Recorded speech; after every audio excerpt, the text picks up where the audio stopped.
Hey everyone, how we doing today? We're the real estate ladies of North Atlanta, Mary Ellen Vanack and Sue Jennings. Hi Sue, how you doing today? Good. How are you today, Mary Ellen? I'm doing great. So today we have some fun topic to talk about We called do. I Want a Good Deal. So that's great. I want a good deal. Everybody wants a good deal. So we're going to talk about I want a good deal. We're also going to talk about a great new neighborhood and it's called Embree. We're going to talk about what we love about North Atlanta, parks and recreation, that kind of stuff. And then we've got our design tip of the day. So let's fire away and start with our neighborhood highlight. Sue, let's go. Well, this one is a good deal. So that's why I wanted to start with this. This is Embree. It's by Pulte Homes. And these are priced from the mid 700s on Technology Circle in Johns Creek. Johns Creek is a highly sought after area to be able to buy something that's brand new construction by Pulte Homes is an incredible deal in Johns Creek. So they are an award-winning home builder. For those that do not know, they have streets that have sidewalks and beautiful streetscapes. And there are only 31 new construction townhomes in one of Metro Atlanta's hottest neighborhoods, hottest suburb.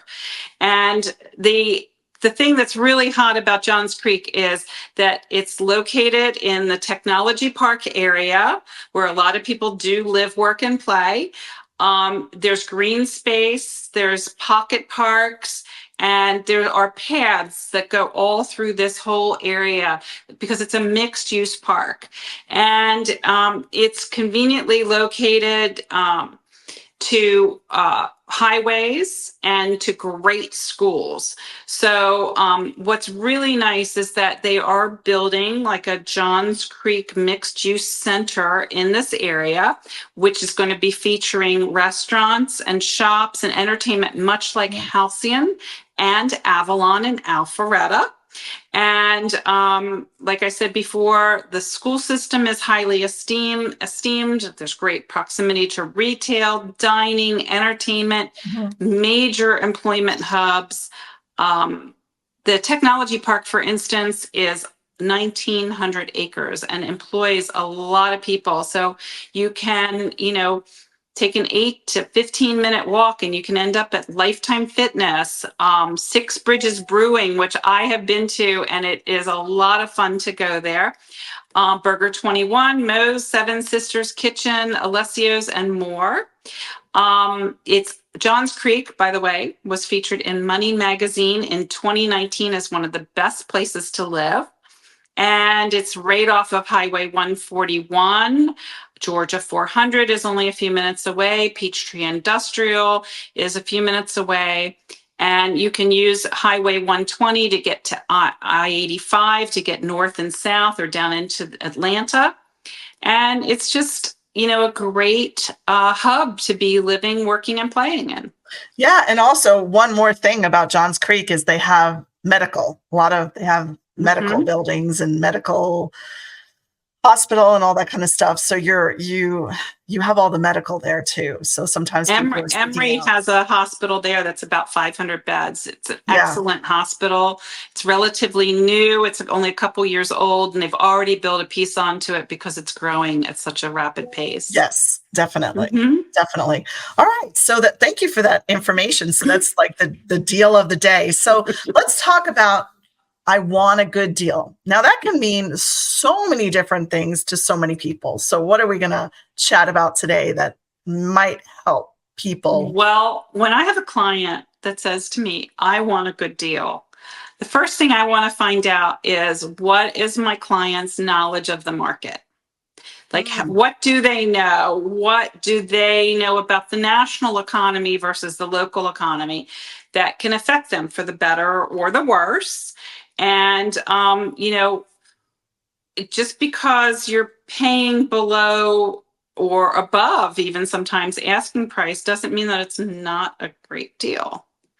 And a good deal can mean different to anybody, right? So for me, I like to ask a lot of detailed questions because a good deal for me could be totally different for a good deal for you,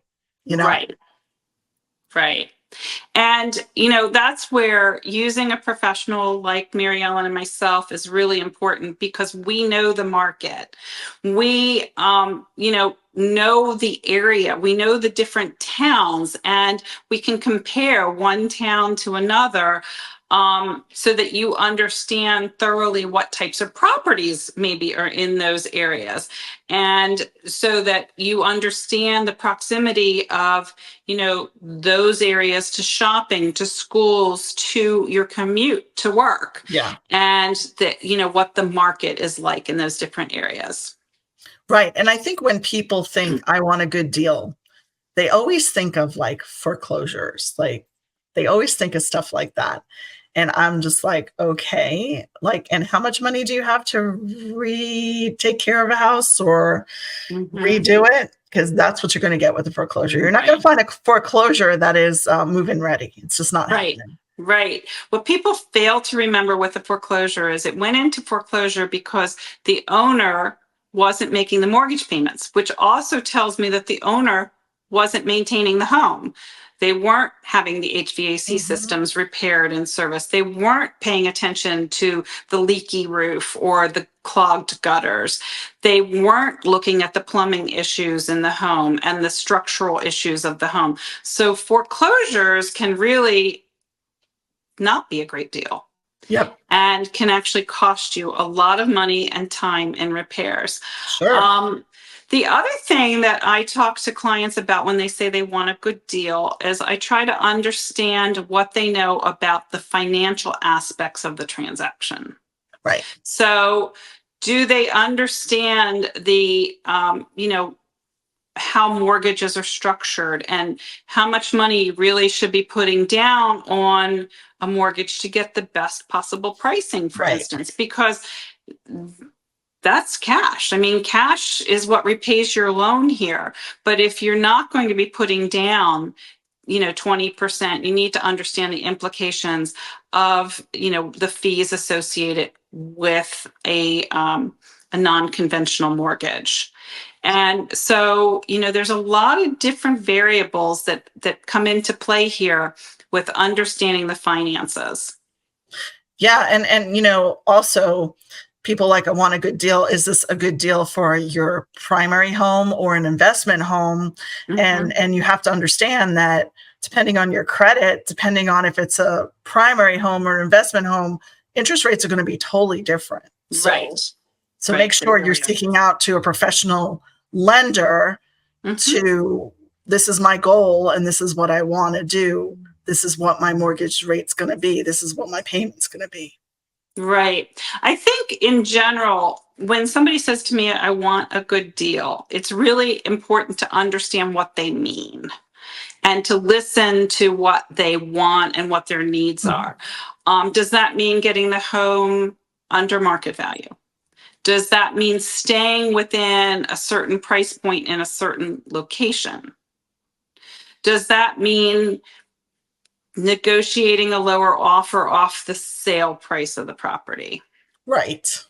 Does that mean buying in the best possible neighborhood, but buying the least expensive home in that neighborhood? Because that could be a great deal, right? You know what I mean? Not only a good deal, it could be a great deal, right? You buy the lowest price in a neighborhood that has more expensive homes, which will bring the value up of your house, faster. Yeah. Does that terminology, I want a good deal, does it mean finding something with seller financing? Or are you an investor looking for a certain return on your investment, certain profit? Do you want to flip the home or do you want to hold the home? Do you want to live in the home or do you want to rent the home out? So not having a lot to do on the property and making it move-in ready, is that a good deal to you? Do you want to hold your monthly mortgage payment to a certain amount? Is that what, I want to get a good deal means to you? Are they willing to look outside of a certain area to get into the price point and the size home that they're looking for? What about an emerging neighborhood too, right? That Right, could be a right. good And deal in something like that where the neighborhood isn't as nice, but they are changing the neighborhood. So when you mhm, get in early enough, you're going to be making that profit. We know lots of areas like that, we tear do, down we areas, do. right? Right. And there are areas even in, Alpharetta that, you can purchase a property, maybe tear it down and build a new home and, watch that neighborhood transition into something, very different from what it was 5 years ago and what it might be 5 years from now. I want a good deal. Does that mean that you want to move right away? Do you want to wait 6 months to buy? What's your reasoning? Well, that's interesting because, excuse me, because people will say, I want a good deal and I'm willing to wait for it. Well, how long are you willing to wait? Mhm. Right? That would be my question. Oh, the Right. market's going to tank. Well, we don't have an 8 ball to find out, magic ball to find out if it's going to do that or not. Well, what's a good deal today might not be a good deal in 6 months, Correct. you know? So, and you've got to have a place to live. So, what's your current situation? Are you renting? Do you need to sell your home in order to be able to buy? Do you want to buy and then sell your home, or are you going to keep your home as an investment property? So, it's really important that we ask the right questions and that we dig deeper to find out what it is that they mean. So in other words, we need to do our research as well to Correct. help them shape the good deal that they're looking for. Yep. I agree. I Hmm. mean, good So deal. right. And I'm always very good about doing comparative market analysis on properties to see, what the trend in the area has been as far as recent sales, how long it took a property to sell, how many days on market is very, very important. And, when people talk about, I want a good deal, are they just talking purely financial or are they talking about the terms of the contract as well? Because Right. sometimes the terms of a contract are as important as the actual dollar amount on the contract. So give us an example of that, Sue. Well, terms include the number of days of due diligence, the things that are negotiable in the contract in terms of, what's included with the property, what's not included with the property. Um, just the structure of the deal, how soon the transaction is going to close, how, is it going to close in 60 days or is it going to Right. close in 2 weeks?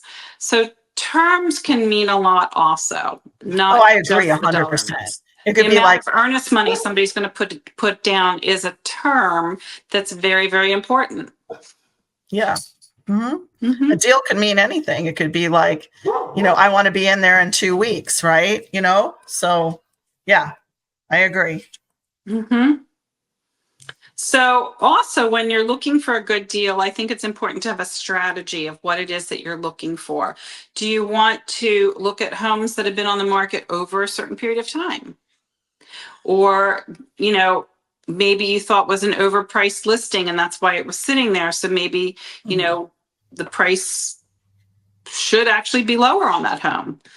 Um, this strategy will help create a stronger position in negotiation. So that's important. The why it's important to clearly know what you're looking for, and it's our position as well to make sure that our buyers are educated, that they know what things exist in a certain area, what homes exist in a certain area, and what the market is for that local or regional area. Yeah. And And if I, needed, widening their property search so that they look in other areas. yeah. And I think like, right. I think in any kind of market, if something is sitting on the market longer than average days on market, you can get a good deal on that because if the people are motivated to sell, then they will take less for that property. Hmm. So I think a lot of this comes down to what the buyer's future goals are as to Mm, how long they think they might be staying in the house and, how much equity they want in the home when they first purchase it versus what they want to have in it when they go to sell it. And, things happen in life, things change. Sometimes you end up staying longer in a home than you expected, or you turn around and sell it a little bit faster. But we'd like to kind of know what the buyer's long-term goals are, as far as, well, we want to stay here and these are great schools for our kids. We want to stay here until our kids are out of school. Or, well, this is a starter home for us, and so in 3 years, we'd like to be a move-up buyer and purchase something a little bit bigger with a bigger yard for our, dog or whatever. Right. So that's why all these questions that we ask are not to be nosy, but to assist our buyers in getting the best possible home for their needs. Yeah. What else we got to add on this? It's just, sometimes it's great to write these things down, what, the top priorities are for our buyers. Make a wish list and keep sticking to that wish list and not waver from it. So if you have 10 things on your list and you're able to find a property that has 8 of the 10, maybe that's a really good deal for you. Yes. Because there's no home that's perfect. But if you're able to get, 80% or 75% of the things on your list, maybe being flexible on the other items, are a good deal for you. Yep. But, I always like to keep my buyers kind of on the rails, on the train tracks, and not let them get all over the place, because that's when people get confused. That's when people get frustrated. That's when people kind of lose their focus and aren't able to make a clear decision on the best thing for them. Right.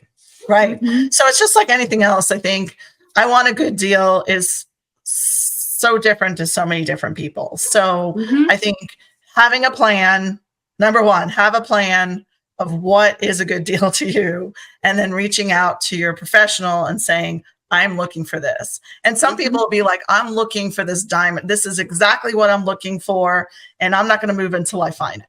I mean, I'm not going to buy it till I find it. So then we just, when we find something, we reach out to you and say, hey, we have 3 things that fit your criteria. Are you ready to go? Let's go, Right. And just kind of go from there. So having a plan, asking a lot of questions, and everyone's, what is a deal to you? I think as a person, you need to write that down before you talk to anybody about what right. Because I ultimately want my buyers and my sellers to be happy with their decisions and to be comfortable and, really feel like they got a great deal. There you go. All right. So I think we talked enough about, I want a good deal. So next we're going to go into our what we love about North Atlanta. So today, what do we really love about North Atlanta, Sue? I love all the parks. I just think all the parks, and they're all a little different from each other. It's just such an outdoor environment, and it's just so much fun. So even in Alpharetta alone, did you know that there's over 775 acres of lush green space in Alpharetta, with a multitude of amenities, and there's something for everybody to enjoy. There's trails, there's playgrounds, there's sports fields, there are picnic areas, there's arboretums, community parks. I mean, just, there's so many favorite places. Alpharetta Farm at Old Rucker Park is a working farm, and it's a favorite of a lot of people. Wills Park is the largest park in the area with 120 acres. They have equestrian facilities there. They've got swim, tennis, dog parks, baseball fields, and they even have frisbee golf, disc golf facilities as well. Then in Webbridge Park is another great big park that has a lot of pickleball. It's 109 acres, and they have sports fields. They have a lake, walking trails, an arboretum, and other activities. Cogburn Road Park is a fun park because there's another arboretum there, a pavilion, a walking trail. North Park is a 97-acre park that includes sports fields, an activity center, a garden. There's a lake there. There's a lot of tennis and pickleball there as well. Rock Mill Park is a smaller 20-acre park that backs up to the Big Creek Greenway off of North Point Parkway and Haynesbridge Road area. And then Union Hill Park is on the north end of Alpharetta and goes into the Forsyth County area. And it has a pop-up skate park and a covered pavilion there. That's really cool. So what I love about parks in North Atlanta is that we have the 4 seasons and you can go to the park every single day of the year. Mm-hmm. It really doesn't get that cold, or so if it's raining, go to the park, who cares, right? You know? Right. So I think you can use these parks on a daily basis, which is really nice. Mm-hmm. So whether you're a runner, whether you're a skateboarder, whether you're a bike, love to ride your bike, you can just get exercise however you want to at park. And of course, we know Atlanta is known for tennis and pickleball. Now pickleball is the thing, and tennis, that, you know, there's just always people playing every single day. And, you know, the baseball and the, you know, for the kids, the baseball and the soccer and all those kinds of fields, football fields that we have in Alpharetta is pretty amazing. So right. Well, over in Milton too, there's a big baseball complex as well at Bell Memorial Park. Birmingham Park has great trails for hikers and bikers. Freedom Park is close to the Windward Industrial Park District, and that has paved walking path and an outdoor workout equipment as well. It also honors those that were in the armed forces. Thank you for your service. And then in Milton, there's also Friendship Community Park, Legacy Park, Milton City Park, and Providence Park, which is a nature lovers park. And every time you turn around, they're putting another park somewhere, right? You know, every time you pop up, like there was these, you know, parks in downtown Alpharetta. You're like, if you go down this road, there's a park. And we're like, I never even knew that was there. So anyway, what we love about North Atlanta is all the parks. We just gave you a bunch of different parks you can go to and visit. So we're going to segment into our next thing about what's the design tips or tip of the day for us? Well, our trick for the day is to make your home look like it was professionally designed. And how you do that is you just make it an enjoyable process, and you mix colors, patterns, textures, and feels like, you know, just make you happy, and to make it, you know, you don't want it to be painful. You don't want it to be uncomfortable. You don't want to feel overwhelmed, but you want to have a color palette that, you know, you feel comfortable with. In fact, just this morning, I stopped at a local Benjamin Moore, and there's always somebody in a Benjamin Moore or a Sherwin-Williams, for instance, that is there to assist you with, you know, helping you with your ideas and coordinating colors. So that's a good place to start. There's also a lot of, if you're in a color conundrum, you can look at YouTube videos and so forth online. There are some interior designers that are online, as well as some paint companies out there that will talk about what colors you see in different colors of paints and what coordinates together and what colors look well together. So what you want to do is you want to start by choosing no more than 5 colors. Sometimes sticking with 3 and shades of 3 is even better, but you can get brochures, you can take this home, you can look at the colors in your home, and then just stick with no more than 5. That is a combination that makes you happy. You want to consider that your wood floor is a color. So that could be one of your 5. And then you want to, you know, if you have a piece that you're keeping, like a statement sofa, and if that's in a green or a blue, that's kind of your jumping off point, because you always start with your most expensive pieces in your room and the things that you cannot change, and then you go from there. You work towards your least expensive design options. So not all colors are meant to go on your walls. Some of those colors are meant to be for smaller accent pieces in your home. And you don't want anything to be jarring. You don't want anything to, you know, really pop too much in your house, because that can, make it a little bit uncomfortable. So if you have, if you want to do accent colors like a pink or something like that, just put that on maybe your throw pillows or a few of your tabletop objects that have that color in them. And, make your other pieces more neutral, such as your area rugs, your comfort, your bathroom tile, your comforters, things like that. But it might take a few tries to get it to where it's comfortable for you. Don't feel bad about moving things around and trying things in different spaces. And if you're not sure and you're like at Home Goods and you found something, you might want to take it home and try it, because if you leave it at Home Goods, I can tell you, it's going to be gone the next time you come back. So anyway, the process of your designing your home should be comfortable, and it should be fun. Fun, comfortable, and make it your own. That's what I got out of all that. Right. So that's great advice about a color palette. And, thanks for listening to us. We went through some great stuff today. Who wants a good deal? We want a good deal on everything we do. Everybody wants a good deal. So anyway, so that was great today. You can follow us on our social media. We also have a newsletter if you'd like to join in on that, a weekly newsletter. And if you have any real estate questions, feel free to reach out to us. And you guys have a great day. Take care. Bye. Bye.